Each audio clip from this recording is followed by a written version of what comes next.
We've been told that AI will make us more efficient, that it will automate tasks, streamline workflows, and ultimately make our businesses run faster. But what if that's only half the story? What if the true power of AI isn't just in doing things for us, but in teaching us how to do things better? My guest today believes that we're on the cusp of a new technological revelation, one that mirrors the introduction of the personal computer and the internet. Now, he argues that AI is not just another tool for efficiency, but a powerful engine for human development. Artie Chang, is the president and CEO of PanTerra Networks, a company at the forefront of AI-powered business communications. With a career that spans the major technological shifts of the past few decades, Artie brings a seasoned perspective to the AI conversation. Artie is not just a business leader. He's a technologist who has seen these waves of change before and understands both their potential and their perils. So today we're going to explore a different side of the AI story. We'll discuss how AI can be a tool for training and upskilling your workforce, the crucial need for guardrails to guide its development, and how it's already changing the way that we communicate and collaborate. Artie, welcome to the Digital Impact. It's great to be here with you. Now, you've been in the technology industry for a while now, we can say, right? I mean, we've seen the birth of the PC, or at least the modern PC, Windows, when Windows came out, pretty much the creation of the internet. So I'm curious how the current AI boom feels similar to those past revelations or revolutions, I guess we should call it, and what feels fundamentally different this time around. That's a great question. I think the similarities are with each of those other uh, technology tidal waves. They were just like AI, a revolution in technology, a bringing of a new generation of technology. And I think that's has to be acknowledged with respect to AI. Where it's a little different, I think, is those prior technologies or tidal waves really had a much more centered on the acceleration of achieving a task. So whether it was Windows or Word documents giving you the ability to create documents faster, or Excel spreadsheets giving you the ability to number crunch faster, they were really all about accelerating a particular task. Whereas AI, I think, goes far beyond just accelerating a particular task. It really goes into the creation of a tool that can be used for teaching humans how to improve themselves, how to go from unskilled workers to skilled workers. And I think that's a real key difference between the AI tidal wave and some of those other prior technology tidal waves. Now, when we talked last, we mentioned robotics in manufacturing and how that change was much more gradual. It was something that happened over decades.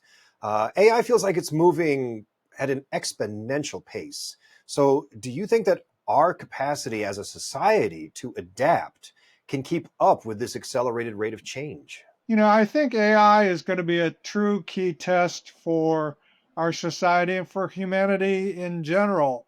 The fact that AI can be generative, it can actually create new content. The fact that AI will, I think, certainly someday become artificial super intelligence and have the ability to interpret and reason, and in some cases think for itself, means that the guardrails that we place on AI are going to be important for its coexistence with humanity.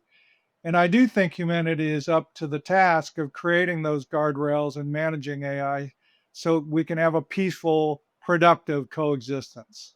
A common fear, obviously, is that this technology is just going to start replacing jobs. I mean, historically, that hasn't really been the case. The fear has always been there. We've always been afraid that this new thing is going to take our jobs, but that was never really the case.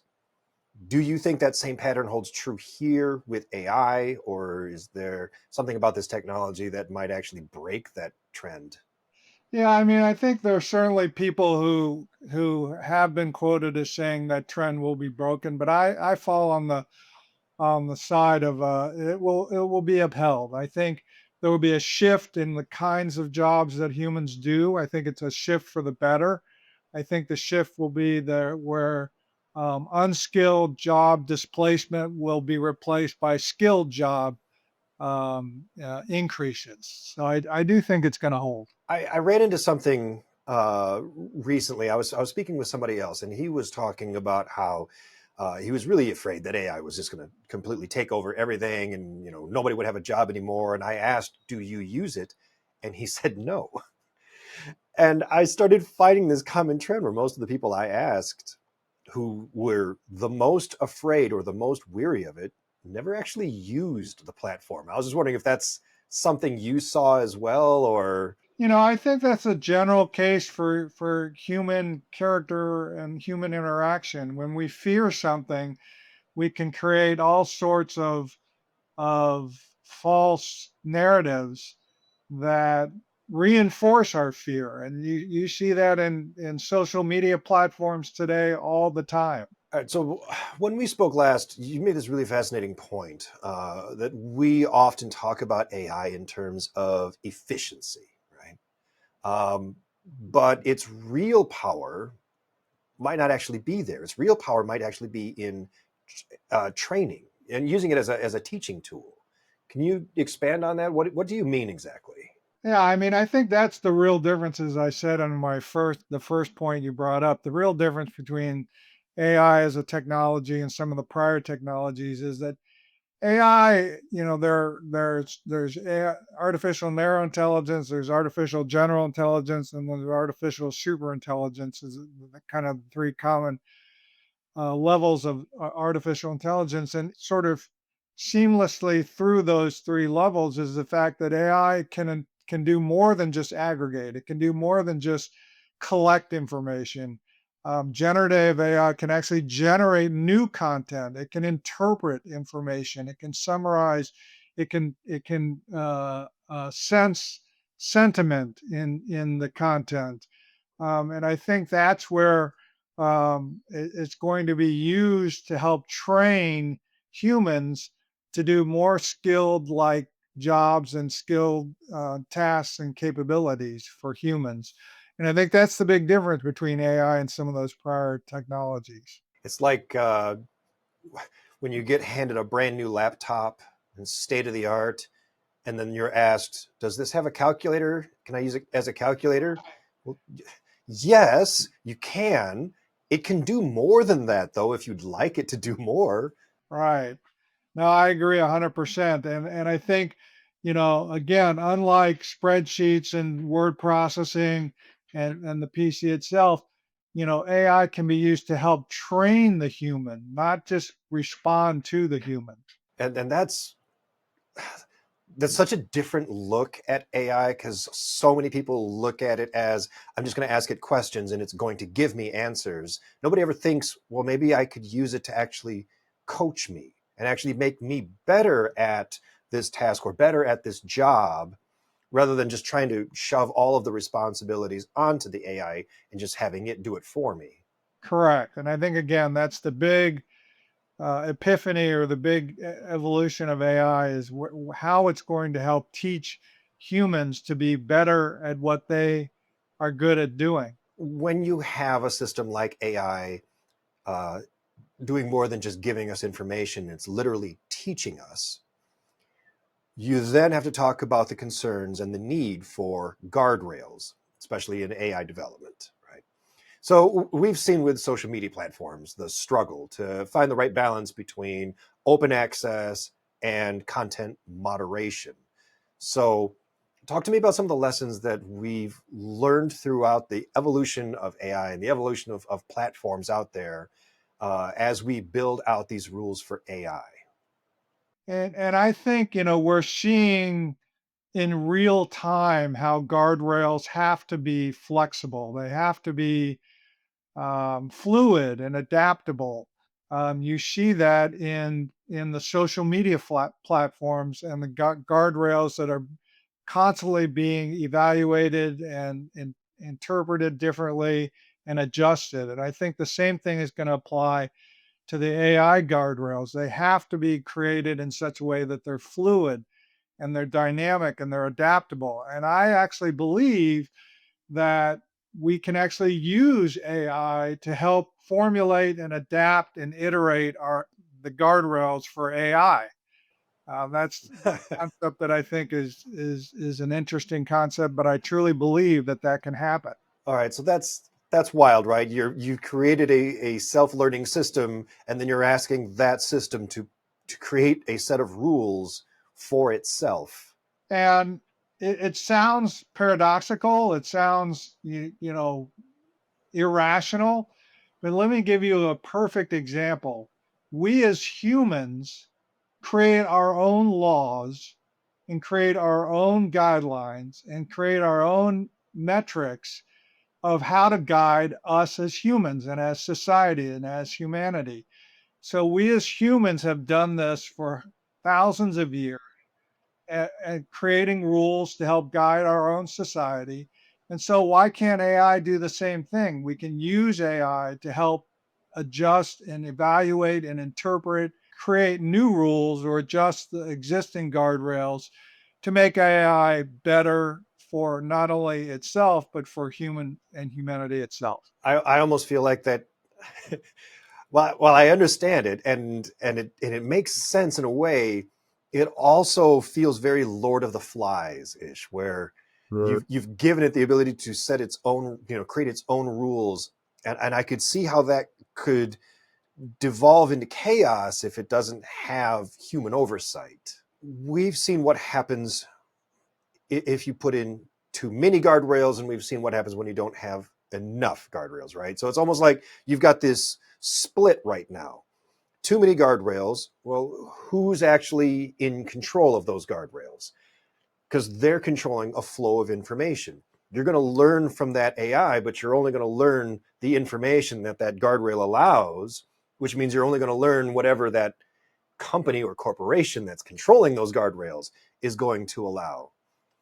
But if you go too far the other way and it's just free and open for everyone and there are no guardrails, well, that turns into a completely different type of dystopian future where uh, you can't trust anything because anybody can make anything that they want, and suddenly everything is misinformation. So, how do you find that balance? How do you find that center where it's got just enough of everything? I think it's a matter of iteration. It's a matter of constantly and being vigilant about iterating, about taking feedback on the guardrails and where AI is going. We have a saying in Pantera of how do you create great decisions? How do you drive good decisions to be great decisions? And we believe that you make great decisions by making good decisions and refining them over time.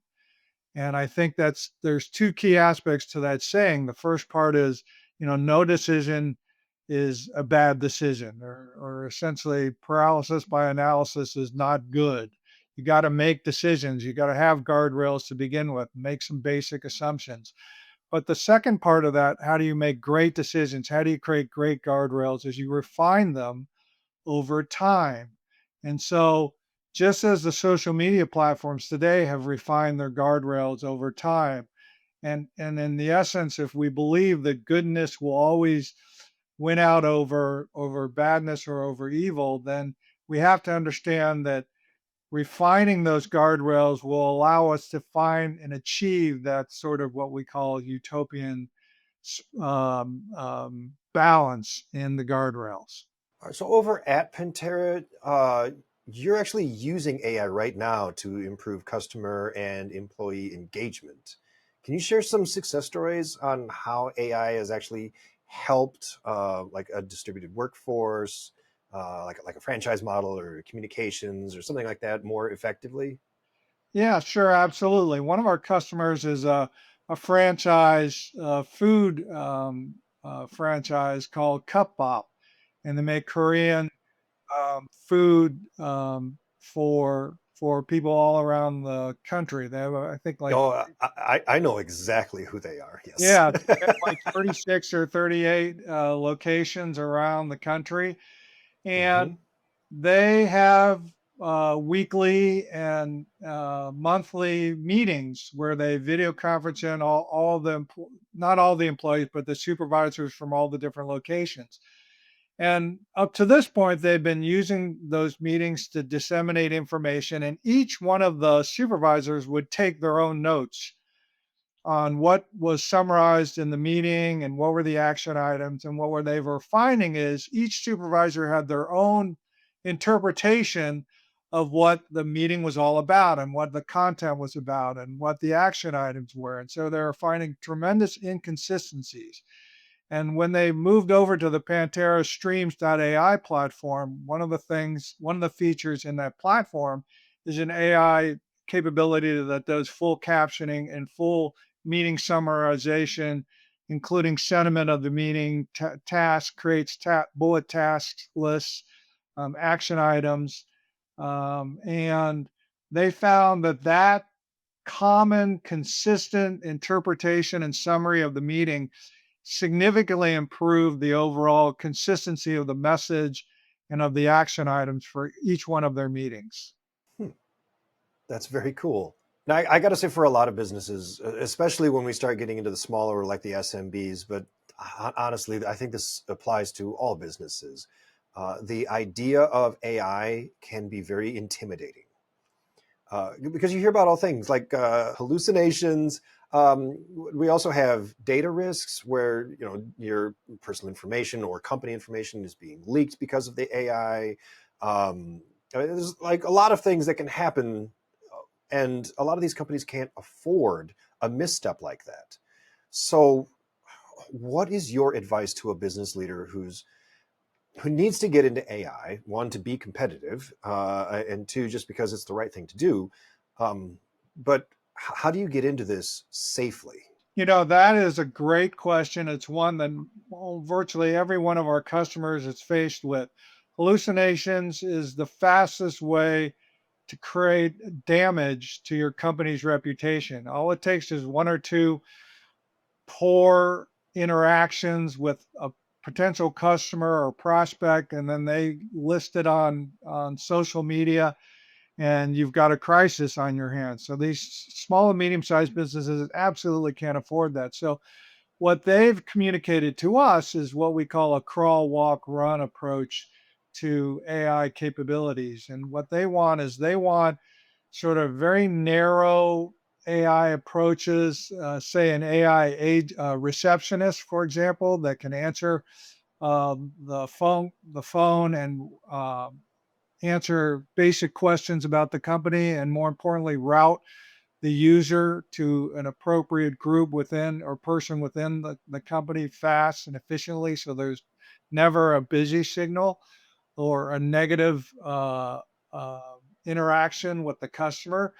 And they want to get their feet just wet first and then evaluate, feel comfortable, feel confident before they gradually move up to other levels of AI. And so, because Streams.ai from Pantera has so many different AI capabilities, we're able to offer them just the specific one or two that they can get their feet wet with, and then allow them to expand without replacing their whole system. So I have to ask, and not out of obligation, just because I work for Foxit and we are a document company. So I'm just really curious to get your take. Um, when we talk about distributed work environments, there's a lot of information that's being shared, and this often leads to a lot of documents that also have to be shared.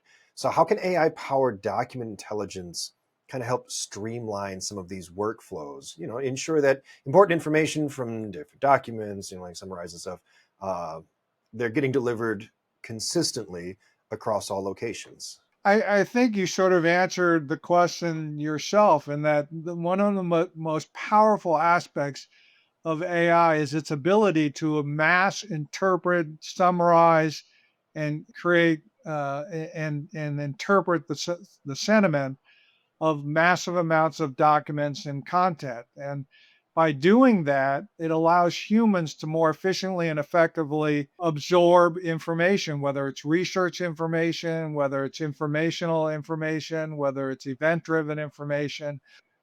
instead of having to have to read through or skim through reams and reams of documents and pages of content, AI does an incredible job at summarizing, interpreting, and in some senses, conveying the sentiment of those documents, and it does it extremely well. Of all the major players out there right now for AI, do you have, I don't want to say any fears of, I'll just say, do you have any opinion on the concept that it might end up like Google did when it came to search? I mean, for a while we had like a dozen or 2 dozen different search engines that we would use, and they all specialized in different things. And then all of a sudden, Google came up with the right formula for the perfect search. Everybody flooded there. You think that same thing will happen with AI, where one platform is going to figure it out and we'll all just congregate there and it'll become like the platform? You know, I think there's certainly opportunity for that to happen, maybe with ChatGPT or some of these other um, large vendors out there. Some part of me says I don't know if that's necessarily a bad thing overall. Actually, I think it could be a good thing if the guardrails again are done properly. Um, but I think that also, as we've talked about throughout this podcast, people will use their own AI to help train themselves and help teach them and accelerate their learning. And so I think there still will be a competitive segment out there, a competitive marketplace for different AI engines and different AI methods and models out there. I guess my fear is always what ended up happening with Google after time, because it got to where it was because when it came out, it said, you know what? We are a very clean and simple search solution. We will not show you ads, and we're not gonna, dictate how it shows up. We're just going to give you real results. And then they got everybody. And then they said, well, actually, we're going to go ahead and put ads in there. And Right. now it's nothing but ads. So, I think as we've talked about how guardrails iterate, technology, that's the way technology iterates. When the leader in technology eventually becomes complacent or driven by dynamics that are not directly associated with the value proposition that they first came to deliver to their end customers, innovation pokes its head up and a new tidal wave comes out, which is where you see, whether it's ChatGPT, which is now what people use for searching the internet, or Perplexity, what people use to search the internet now is AI agents, and Google's not doesn't have the lock on that at this point. So I think that it's all a part of the technology evolutionary curve. all right, before we wrap, I've got a couple of rapid fire questions I'm going to throw your way. These are like fill in the blanks, and just give me whatever pops into your mind, like the first thought that comes into your head. Sure. So the biggest misconception about AI right now is that it's primarily used for blank. Answering silly questions on the internet. In the next 5 years, the most important skill for a business leader will be. The same as the last 5 years, and for the next 5 years after that, which is the ability to listen to your customers, to listen to your employees, to listen to your partners. That is the most critical aspect of humanity, really, and improving yourself is the ability to listen. When it comes to AI, we should be a lot more worried about this and a lot less worried about this. I think a lot more worried about how we adapt guardrails in an AI universe, and a lot less worried about AI ending the world. And finally, my advice for a company just beginning its AI journey is to start with. Listening to their customers and their employees, so to figure out what the crawl, walk, run strategy is for implementing AI into their infrastructure. Or you could have said, just pick up the phone and give a call to Pantera and we got you There you covered. go. Absolutely. Well, Artie, listen, this has been a genuine pleasure. You've given us a really great lens with which to view AI, not just as a machine for efficiency, but as a real partner in our own growth and development. So I think that perspective means a lot to us. And I just want to thank you a lot for sharing those insights with us today. Great. Well, I appreciate it. Listen, before we go, do you have any final thoughts? Anything that you would like to let our listeners know? Yeah, I think I'll leave you with this one thought that, as I said before, the modern human species has been around for, say, 300,000 years. And in those 300,000 years, humans have created incredible technologies from fire to the wheel to medicine to the internet. And with each one of those technology advancements, they created awe, right? In humans. Humans were awed when fire was created and they could actually cook their food. And AI is another technology that's creating awe out there. And in a sense, it's it's not the first awe tidal wave, and it's not going to be the last awe tidal wave. Humans are going to continue to create awe tidal waves. They're going to continue to survive. Humans are going to continue to thrive and create many more awe-based tidal waves. And I'll just leave you with that thought. Well, thank you again, Artie. This was a genuine pleasure. For everybody listening, if you want to learn more about Artie Chang and his work over at PanTerra Networks, we're going to have links to all of his professional resources in the episode description, so I highly encourage you to check those out. And if this is your first time joining us here on the Digital Impact, welcome. Please hit that subscribe button or give us a follow so that you don't miss our next episode. And remember, you can find the full video version of this podcast on our YouTube channel, and the audio version is available on all major podcast platforms, including Spotify and Apple Podcast. The conversation does not have to end here. You can find Foxit Software on social media. Let us know your takes on today's topic, ideas that you might have for future topics. All those links that you need are going to be in the description below. Artie, thanks again one more time for joining us. This was a real pleasure. All right. I really appreciate the time and the thoughtful questions. Until next time, I'm your host, Charles Verhey. Thank you so much for listening, and we'll see you in the next episode.